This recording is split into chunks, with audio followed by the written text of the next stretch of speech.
నాటుకోడి కూర పచ్చటి కాపడంలో చిచ్చు పెట్టింది. భార్యాభర్తల మధ్య గొడవకు దారితీసింది. కన్న కొడుకు చేతిలో తండ్రి మృతి చెందేలా చేసింది. ఈ విషాద సంఘటన జనగామ జిల్లా తరిగొప్పుల మండలం అక్కరాజుపల్లిలో బుధవారం చోటు చేసుకుంది.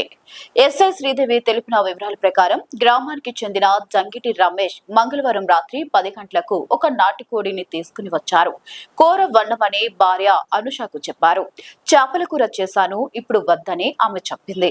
ఈ క్రమంలో వారిద్దరికి గొడవ జరిగింది. పక్కనే ఉన్న కుమారుడు గణేష్ మా అమ్మను ఎందుకు తిడుతున్నావు అని ప్రశ్నించాడు. దీంతో అతడిపై రమేష్ చేసుకున్నాడు. క్షణికావేశంలో గణేష్ పక్కనే ఉన్న రోకలి బండతో తండ్రి తలపై బాదాడు. రమేష్ అక్కడికక్కడే పడిపోవడంతో సుంకరి హరీష్ అనే వ్యక్తి గమనించి చికిత్స నిమిత్తం జనగామ ఆసుపత్రికి తరలించారు. అనంతరం వరంగల్ ఎంజీఎం ఆసుపత్రికి తీసుకువెళ్లారు. మెరుగైన చికిత్స కోసం హైదరాబాద్ ఉస్మానియా ఆసుపత్రికి తరలించారు. అక్కడి వైద్యులు సూచించారు. ఇక హైదరాబాద్ కు తరలిస్తుండగా మార్గం మధ్యలోనే బుధవారం ఉదయం 11 గంటలకు రమేష్ మృతి చెందాడు.